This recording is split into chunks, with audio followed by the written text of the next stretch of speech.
오늘은 창세기 64번째 시간입니다. 모압과 암몬이라는 제목으로 말씀은 창세기 19장 34절에서 38절까지의 말씀을 우리 공부하도록 하겠습니다. 창세기 19장 34절 말씀을 보겠습니다. 그리고 이튿날에 이러한 일이 있었으니 마지가 동생에게 말하기를 보라, 어젯밤에는 내가 나의 아버지와 동침하였도다. 우리가 오늘 밤에도 그로 하여금 포도주를 마시게 하자. 그리고 우리가 우리 아버지의 씨를 보존하도록 너는 들어가서 그와 동침하라 하였더라.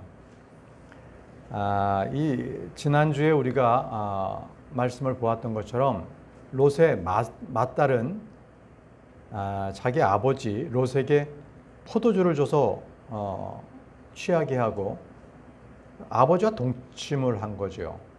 그리고 나서 자기 동생에게 그 불법, 그 범죄를 함께 저지르자라고 동참을 요구하고 있는 겁니다. 이 불법에는요, 바로 이 포도주가 바로 이 근간이 됩니다. 그로 하여금 포도주를 마시게 하자. 자, 술은 언제 마시는 것인가? 잠언에는 이렇게 말씀하고 있습니다. 잠언 31장 6절에서 7절에 독주는 죽기 전인 자에게와 주고 술은 무거운 마음을 지은 자들에게 주라. 자, 독주는 죽기 직전인 자에게 그 고통을 덜해주기 위해서, 또 무거운 마음을 가진 사람이 잊혀지기 위해서 그렇게 주는데, 그가 마셔서 자신의 빈궁을 잊어버리게 하고 더 이상 자신의 가련함을 기억하지 않게 하라, 이렇게 했습니다. 결국은 독주나 술은요, 그것은 정상적인 상태에서는 마셔서는 안 되는 거고, 또 이 독주나 술은 이 성경에서는 금합니다. 금한 거예요. 자, 이제 다음 날에 이제 딸들은 롯에게 또 술을 줘서 마시겠죠. 그리고 작은 딸이 아버지 롯과 함께 누웠습니다. 이제 35절 말씀이죠. 그리하여 그들이 그날 밤에도 그들의 아버지로 하여금 포도주를 마시게 하였더라. 그런 다음에 동생이 일어나서 그와 동침하였더라. 그런데 그는 그녀가 언제 누웠는지도 그녀가 언제 일어났는지도 알아차리지 못하였더라. 롯은 술에 취해서 몰랐다는 것입니다. 첫째 딸도 둘째 딸도 자기와 누웠다는 그 사실을 몰랐다고 기록하고 있습니다. 문제는 그럼에도 불구하고 롯에 대한 모든 기록은 이 이후부터는 나오지 않습니다. 그가 죄를 지었기 때문에 성경은 그에 대한 어떠한 이야기도 더 이상 기록하고 않고 여기서 끝이 납니다. 근데 여러분, 그가 저지른 그 법은요, 죄는요, 율법에서도 죽음으로 다스리는 그런 죄였습니다. 레위기 18장 6절에서 7절 말씀에 너희 중 아무도 자신에게 가까운 친척인 어떤 이에게 접근하여 그들의 벌거벗음을 드러내지 말지니라 라고 했어요. 벌거벗음을 드러내지 말라? 옷 벗은 모습을 보지 말라는 게 아니에요. 옷 벗은 그게 아니라 벌거벗음이라는 것은 여기서 동침을 얘기하는 겁니다. 나는 주로다. 너는 너의 아버지의 벌거벗음이나 너의 어머니의 벌거벗음을 드러내지 말지니라. 이들은 사형에 처합니다. 다음 말씀으로 36절입니다.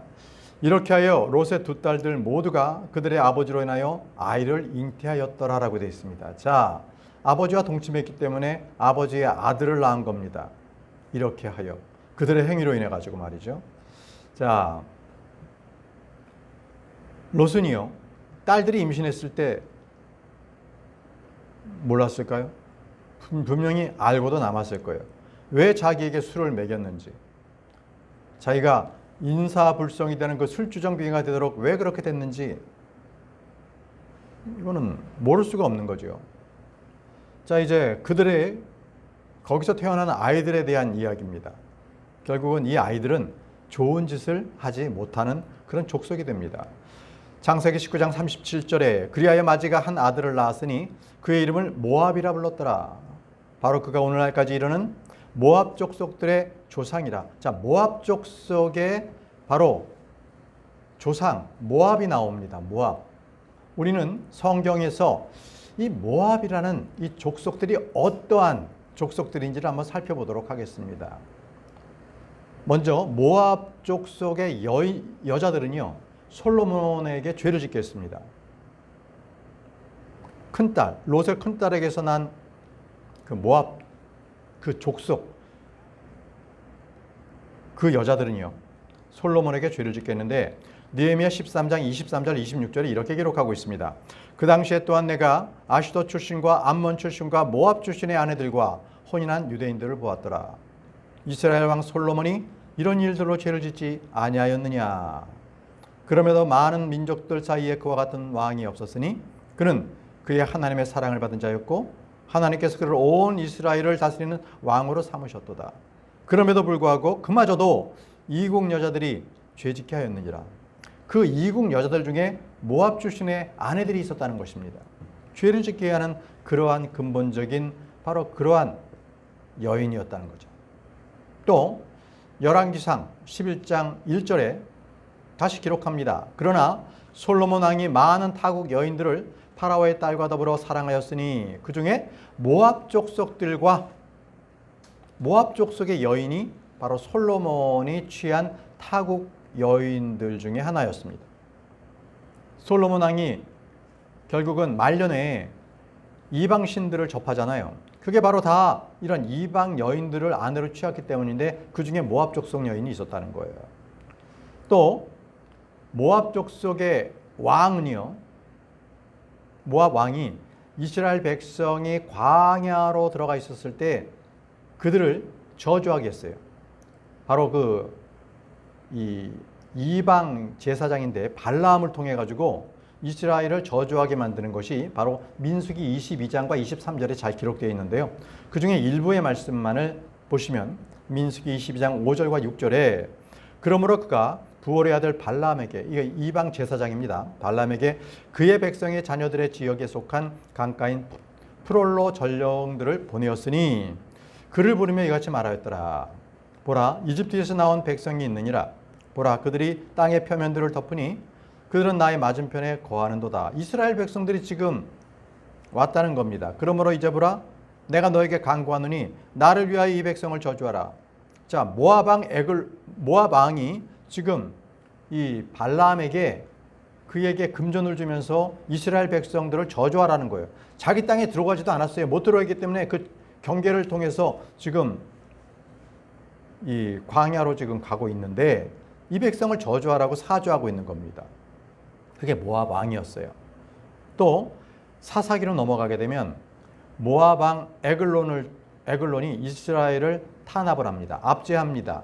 그것도 18년 동안이나 사사기 3장 13절에서 14절에 그리하여 에글론이 암몬과 아말렉의 후손들을 자신에게로 모은 다음에 가서 이스라엘을 쳤으니 종려나무들의 도시를 차지하였더라. 그리하여 이스라엘 자녀들이 모압 왕 에글론을 18년 동안 섬겼더라. 모압입니다. 모압. 자, 이것만이 아니라 이스라엘은 모압 족속의 여인들과 성적으로 아주 난잡해진 그러한 결과로 인해서 24,000명이 죽습니다. 24,000명이. 민수기 25장 1절과 9절 말씀입니다.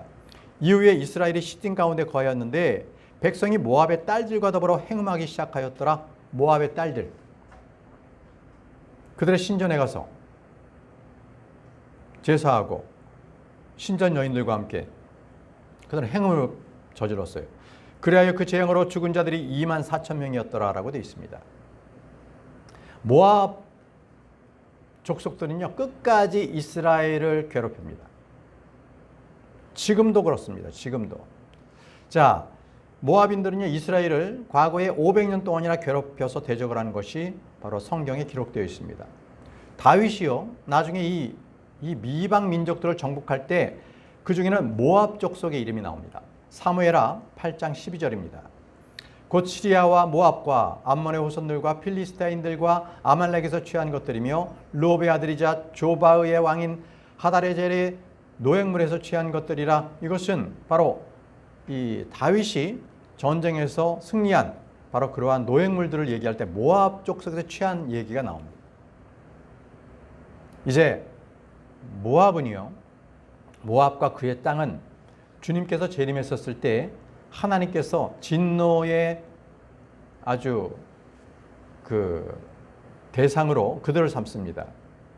이사야 15장 1절에 모압에 대한 엄중한 부담이라 모압의 아르가 밤중에 황폐하게 되어 적막해진 까닭이요 모압의 길이 밤중에 황폐하게 되어 적막해진 까닭이라. 모압 지역의 전 지역이 주요 도시들이 다 완전히 하나님으로부터 파멸의 그러한 재앙을 받습니다.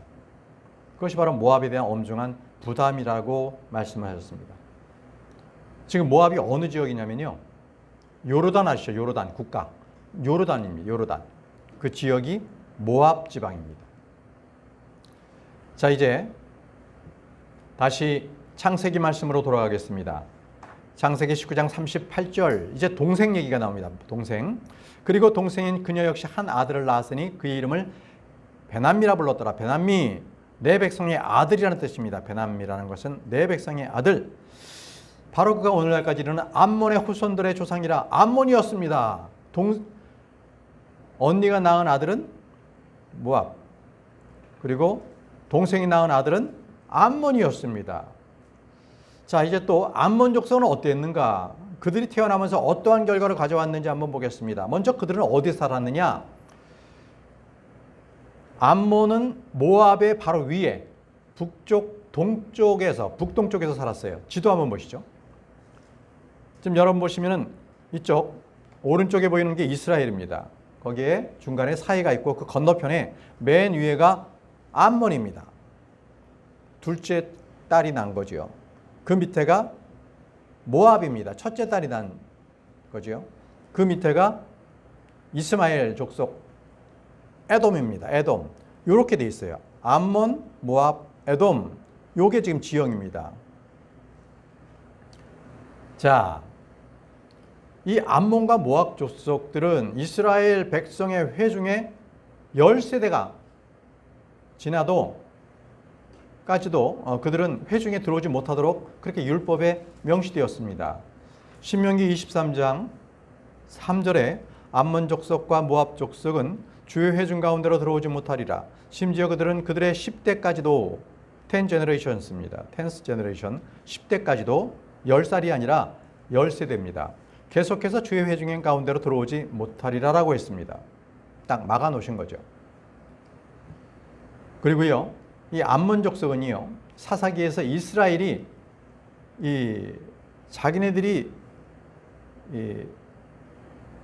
빼앗겼던 땅인데 그게 도리어 이스라엘이 그 땅을 다른 민족으로부터 그걸 취해서 자기네 땅으로 만드니까 그 자기 땅이라는 걸 돌려달라는 거예요. 그런 사건이 있었습니다. 암몬 족속인데 사사기 11장 13절에 이러한 일이 있습니다. 그러자 암몬 후손의 왕이 암몬입니다. 암몬의 왕이 입다의 전령들에게 응답하였으니 이는 이스라엘이 이집트에서 나왔을 때 그들이 아르논에서 야폭과 요르단에 이르기까지 나의 지역을 빼앗아간 까닭이라. 그러므로 이제 평화로이 그 지역들을 토로 반환하라 하였더라. 자, 암몬의 왕이 입다에게 자, 너희들이 지금 가지고 있는 야폭 그리고 요르단에 이르는 그 모든 지역이 우리 땅이야, 그거 내놔, 이런 거예요. 이거는 300년 동안이요, 자기네들이 아모리 족속, 그러니까 그 가나안 족속에게 자기들이 빼앗겼던 땅이거든요. 근데 그때 찾지 못하고 도리어 이스라엘이 그걸 차지하자 이제 자기들이 그 지역의 땅의 주인이라고 억지를 부리고 있는 거예요. 억지를 부린 거죠. 그게 바로 암몬 족속이었습니다. 암몬 족속 역시요 500년 동안 이스라엘의 원수였습니다. 사무엘상 12장 12절. 그리고 너희가 암몬 후손의 왕 나하시가 너희를 대적하여 온 것을 보았을 때라고 했습니다. 여기서 암몬의 왕 나하시가 나오잖아요. 이건 뭐냐면 이때는 언제냐면 이스라엘 백성들이 사무엘에게 우리에게 왕을 달라고 계속 요청했던 거예요. 자, 우린 하나님 필요 없고 암몬 족속들처럼 그렇게 왕을 세우면 뭐 눈에도 보이고 이게 뭔가 좀 통치도 되고 좋지 않느냐, 우리도 왕을 달라, 이렇게 됐을 때 암몬의 그 왕을 자기네들이 예를 듭니다. 그러니까 계속적으로 암몬이 괴롭히니까 우리도 암몬 족속처럼 왕을 달라고 했던 것이죠. 사무엘하 10장 10절. 그리고 그가 백성의 남은 자들을 자신의 형제 아비샤이의 손 안에 넘겨주었으니 그로 하여금 암몬 족속 후손을 대적하여 그들의 전열을 가다듬게 하려 함이라. 이 얘기는 뭐냐면 다윗이 이렇게 전투할 때에 암몬 후손들과 전투를 하기 위해서 정비를 딱 가다듬은 거예요. 이때 암몬 후손은 계속 다윗 왕 때까지도 계속적으로 전투를 벌이는 거죠. 계속 500년 동안 이스라엘을 괴롭힌 족속이 암몬이었습니다. 열왕기하 24장 2절에도요. 그리하여 주께서 그들을 대적하여 갈대아 사람의 부대들과 시리아인들의 부대들과 모압 족속의 부대들과 암몬의 후손들의 부대들을 보내셨으니 그분께서 예언자들인 그분의 종들을 통하여 말씀하신 주의 말씀대로 유다를 대적하여 그것을 멸하도록 그들을 보내셨더라. 자, 이것은 하나님의 말씀을 안 듣고요. 이 유다의 그 끄트머리에서 있었던 왕 여호야킴입니다. 여호야킴. 이가 바벨론의 거기에 그들에게 항복하고 바로 그 나라로 들어가라고 했는데 자꾸 이집트를 따르려고 하는 거예요. 그렇기 때문에 하나님께서 이 모압과 암몬 족속들을 그들에게 보낸 거예요. 괴롭힘을 당하게끔 보내신 거죠. 이럴 때에도 또 모압과 암몬 족속들이 또 나옵니다. 그러니까 항상 이스라엘을 대적하고 반대할 때는 모압과 암몬 족속이 항상 있었습니다. 마찬가지로요. 암몬 족속들은 주님의 재림 때에 그들 역시 심판의 대상이 됩니다. 자, 스바냐 2장 8절에서 9절에 내가 모압의 비방과 암몬 후손들의 욕하는 것을 들었으니 이로써 그들이 나의 백성을 비방하였고 그들의 경계를 대적하여 스스로를 높였도다. 그러므로 내가 살아있음을 두고 맹세하노니 만군의 주 이스라엘의 하나님이 말하노라. 반드시 모압은 소돔같이 될 것이요 암몬의 후손들은 고모라같이 되리니 곧 쇠기풀들의 품종과 소금 구렁들과 영속적인 황량함이 되리라. 나의 백성 중 남아있는 자들의 그들을 약탈할 것이요 나의 백성이 남아있는 자들이 그들을 소유하리라. 자, 그들은 초토화되겠다는 거예요. 그리고 소돔과 고모라같이 모압과 암몬 후손들은 그러한 땅이 될 것이는 거예요. 그 지역이. 자, 지금까지 우리는 모압과 암몬으로 말미암은 일들을 우리가 살펴봤는데 이런 일이 왜 이루어졌습니까? 왜 이런 일이 일어났습니까? 그것은 의인이었으며 성도였던 롯이 육신적 생각으로 뿌렸기 때문에 그렇습니다. 육신의 정욕대로 살았기 때문에 그렇습니다. 자기 육신에게 뿌렸기 때문에 육신의 열매를 맺었기 때문에 바로 그 후손의 열매들이 그렇게 악한 짓을 저지르게 되는 것이죠. 여러분들이 육신적인 행위에 씨를 뿌린다면 육신의 열매를 거둡니다. 하나님은요 결코 농락당하지 아니하신 분이십니다. 반드시 육신에 심는 자는 육신으로부터 썩는 것을 거둡니다. 갈라디아서 6장 7절에서 8절 말씀 보십시오. 속지 말라. 하나님께서는 농락당하지 아니하시느니라. 이는 사람이 무엇을 뿌리든지 그가 그것을 거둘 것이기 때문이라. 이는 자신의 육지에 뿌리는 자는 육신으로부터 썩을 것을 거두기 때문이라. 자신의 육신에 뿌리는 자는 육신으로부터 썩을 것을 거두는 것, 바로 롯을 생각하시기 바랍니다. 여러분, 이것뿐만이 아니에요. 우리 마음 역시도 풍족하게 넉넉하게 뿌리지 않고 인색하게 뿌리잖아요. 그럼 그 역시도 인색한 것을 거둡니다. 고린도서 9장 6절 말씀에 다만 내가 이것을 말하노라. 인색하게 뿌리는 자는 또한 인색하게 거둘 것이요. 여러분, 인색한 자가 되지 마십시오. 주의 백성으로 살면서 그렇게 자기의 육신을 위해서만 살지 마시고 넉넉하게 형제들을 위해서 베푸시기 바랍니다. 누구든지요, 자신이 판단하는 것, 자신의 척도대로 그는 그 판단과 척도를 받을 것입니다. 마태복음 7장 2절에서 3절 말씀에 이는 너희가 어떤 판단으로 판단하든 그것으로 너희가 판단을 받을 것이요 너희가 어떤 척도로 재든지 그것으로 너희가 다시 측정될 것이기 때문이라. 그런즉 어찌하여 너는 너희 형제의 눈 속에 있는 티를 보면서 너 자신의 눈 속에 있는 들보는 숙고하지 아니하느냐. 형제 속에 있는 작은 티끌, 그거는 보면서 자기 속에 있는 큰 들보, 그거는 보이지 않느냐는 거예요. 남을 판단하지 말라는 거예요. 여러분, 왜 롯의 문제가 발생이 됐습니까? 왜 이렇게 세계 역사적으로도 그렇고 하나님께서 보시기에 가장 악한 백성들, 모압과 암몬 족속이 일어나게 된 것입니까? 그 문제의 시작은 어디였습니까? 다시 우리는 창세기 19장 32절로 돌아갑니다. 문제의 원인을 한번 봅시다. 오라, 우리가 우리 아버지로 하여금 포도주를 마시게 하자. 그리하면 우리는 그와 동침하리니 우리가 우리 아버지의 씨를 보존하려 함이라. 바로 이거였습니다. 롯의 딸의 계획과 말을 잘 들어보시기 바랍니다. 어디서 배웠겠습니까? 소돔에서 배웠습니다. 그들은 소돔의 도시를 빠져나올 수 있는 구출을 받았지만 그들의 마음은 아직도 소돔에 있었던 것입니다. 그래서 술을 이용해서 음모를 꾸몄습니다. 항상 술은요, 음모를 꾸미고 사람을 속이는 데 사용합니다. 사기칠 때 항상 술이 들어갑니다. 술은 부부지간에도 부자지간에도요, 속임의 수단으로 써먹습니다. 술이 들어가면 그렇습니다. 술은 꼭 음행을 유발합니다. 술은 음행을 유발한다. 사람들은 음행을 하기 위해서 술을 마시고요, 술에 취해서 음행을 저지르게 됩니다. 이성간에 술을 사준다, 술을 마시게 한다. 목적이 무엇인지 아십니까? 음행하려고 합니다. 성경은 그런 자들에게 이렇게 선포하십니다. 보십시오. 하박국 2장 15절. 자기 이웃에게 음주를 권하는 자에게 화가 있기를 바라노라. 또한 너로 하여금 그들의 벌거벗음을 보게 하려고 너의 술병을 그 이웃에게 두어 그 또한 취하게 하는 자에게 뭐가 있다고요? 화가 있기를 바라노라. 화가 있는 거예요. 술은 절대 입 밖에도 내지 마십시오. 이거 하나님의 말씀입니다. 롯의 딸은 이웃이 아니라 자기 아버지에게 술을 주어서 음행을 저질렀습니다. 술에 취해서 골아 떨어진 자는요, 죽은 자와 다름이 없습니다. 그래서 성경은 말씀하시죠. 에베소서 5장 18절에 술 취하지 말라. 술 취하지 말라. 그 안에는 과도함이 있으니 오직 성령으로 충만하라고 했습니다. 술 취함과 성령 충만은 겉으로 보기엔 비슷합니다. 그러나 술은 악한 것이고요, 성령은 생명입니다. 성령으로 취하셔야지 술로 취해서 생활하지 마세요. 저희는 압니다. 저 사람이 술에 취해서 저렇게 이상한 짓을 저지르고 있는 건지, 아니면 성령으로 그가 충만해서 그렇게 하나님께서 기뻐하시는 일을 그가 하는지를 우리는 단번에 압니다. 이 술 취함이라는 것은 바로 육신의 행위들에 속합니다. 육신의 행위, 갈라디아서 5장 21절입니다. 갈라디아서 5장은 기억하세요. 육신의 행위들을 다 나열해 놓고 있습니다. 갈라디아서 5장 21절에 시기들과 살인들과 술 취함과, 술 취함이 육신의 행위로 들어갑니다. 유흥들과 그와 같은 것들이라.